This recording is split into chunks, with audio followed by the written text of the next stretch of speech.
Namo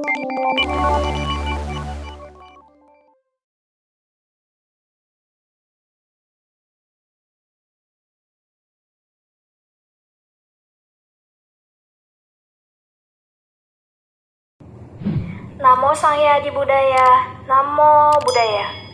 Perkenalkan, nama saya Aurora Celia. Saya merupakan salah satu adik asuh Metiko. Saya berasal dari Langsa dan saat ini saya duduk di bangku kelas 1 SMA. Pada kesempatan kali ini saya akan menyampaikan sebuah dhammadesana dengan topik seni berpikir positif. Seni berpikir positif bisa dibilang obat bagi orang yang menghargai kebaikan. Karena bagi siapapun yang menjunjung tinggi kebaikan, pasti akan berusaha untuk berpikir positif. Oleh karena itu, seni berpikir positif adalah keterampilan untuk menggunakan pikiran ke arah yang pasti dan baik, yang bersifat nyata dan membangun. Tentunya pikiran positif adalah pikiran yang bebas dari loba, dosa, dan moha. Tidak semua orang mampu mempunyai keterampilan untuk tetap berpikir positif walaupun dalam keadaan yang tidak baik. Pada umumnya, ketika seseorang diterpa masalah atau dalam keadaan tidak baik, yang muncul pastinya adalah pemikiran yang negatif.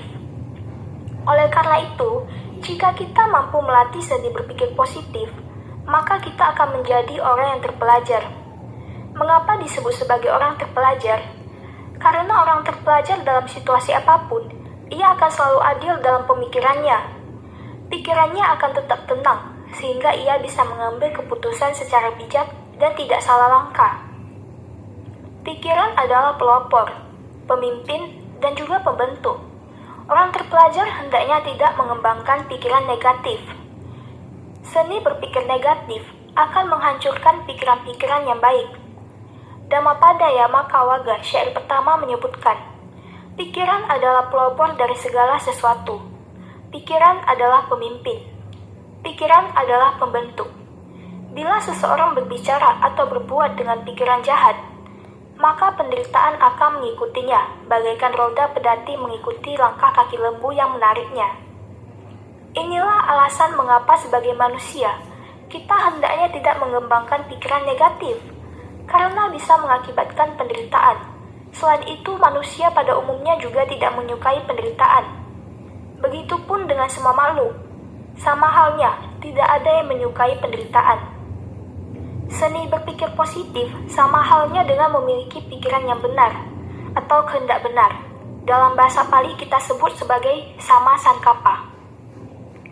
Pikiran benar merupakan jalan tengah yang ditemukan oleh Sang Buddha, yang merupakan salah satu dari jalan mulia berunsur 8. Jalan ini juga dikenal sebagai jalan yang terbebas dari dua jalan ekstrim, yaitu pemuasan nafsu indrawi dan menyiksa diri. Seni berpikir positif atau pikiran benar ini terbebas dari dua hal ekstrim tersebut dan merupakan pikiran yang terbebas dari kemelekatan, niat jahat, dan kekejaman. Tiga hal ini memang bentuknya halus jika masih dalam pikiran, tetapi akan menjadi kasar apabila sudah diekspresikan melalui sebuah tindakan tertentu.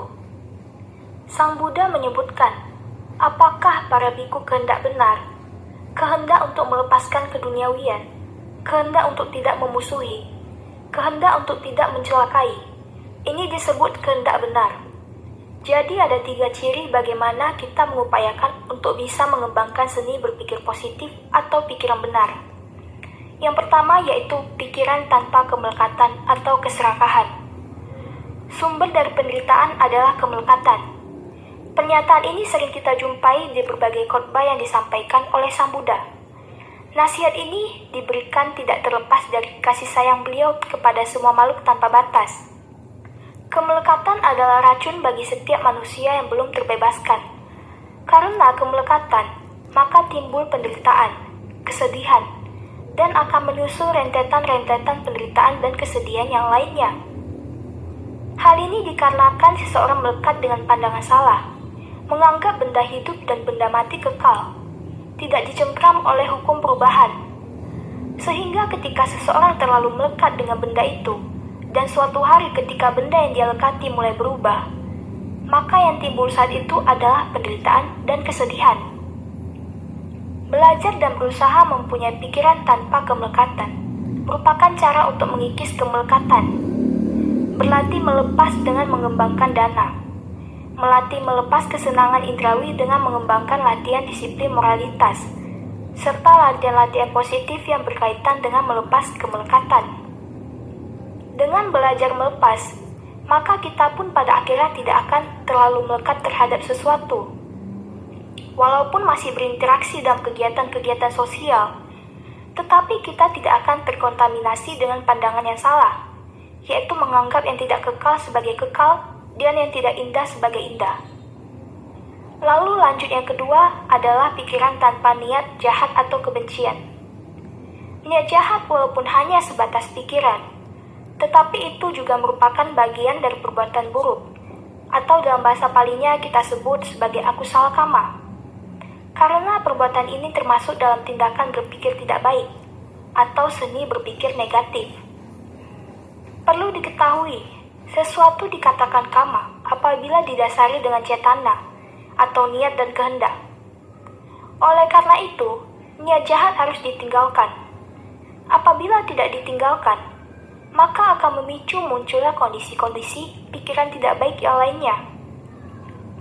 Untuk menekan niat jahat atau kebencian sebagai seorang praktisi dhamma, kita bisa mengembangkan yang namanya metta atau cinta kasih.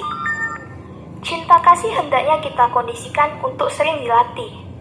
Karena jika cinta kasih tidak sering kita latih, maka sampai kapanpun kita tidak akan mampu melintas dalam pikiran seseorang. Metta ini bisa dilatih seperti halnya instruksi yang terdapat di Sedaka Sutta dalam Samyutta Nikaya, yaitu siapapun yang melindungi diri sendiri, dia melindungi orang lain. Dan siapapun yang melindungi orang lain, dia melindungi diri sendiri. Apabila metta seperti ini, yang bertujuan untuk menghindari niat jahat, dikembangkan dengan dimulai dari dalam diri sendiri, maka akan sangat efektif dan dapat dipahami dalam bentuk praktik.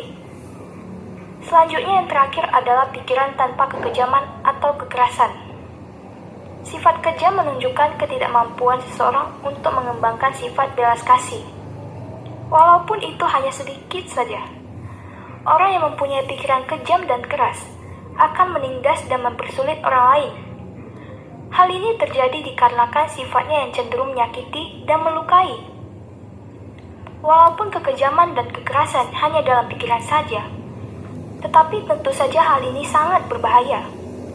Karena apabila semakin menumpuk dalam pikiran, serta terampil dalam melakukannya, maka akan menimbulkan tindakan yang kejam dan keras terhadap pandangan dan pikiran yang tidak sejalan dengan kita.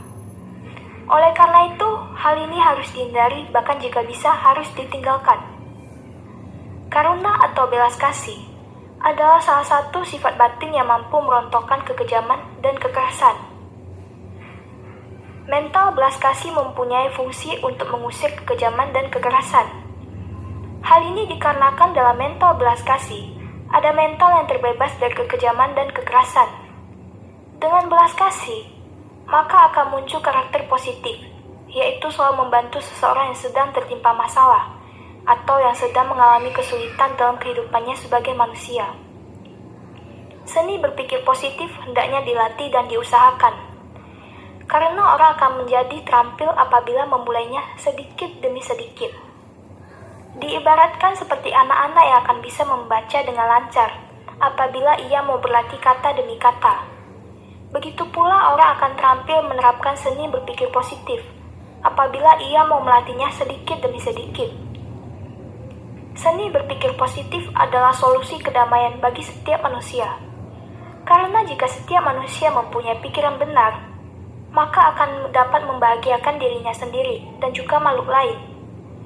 Pikiran benar adalah salah satu jalan lenyapnya duka. Pahami dan mengertilah duka, maka akan mencapai lenyapnya duka. Karena jika buta dan tidak mengerti duka, maka akan sama halnya buta dengan diri sendiri. Karena duka dan lenyapnya duka ada di sini, di dalam tubuh jasmani kita, beserta kesadarannya yang tidak lebih dari 1 depa ini. Sekiranya begitulah yang dapat saya sampaikan. Semoga dengan hal ini kita bisa mengembangkan seni berpikir positif sedikit demi sedikit yang nantinya akan membawa manfaat bagi diri kita sendiri maupun bagi orang lain. Saya akhiri, Namo Sang Hyang Adibudaya, Namo Buddhaya.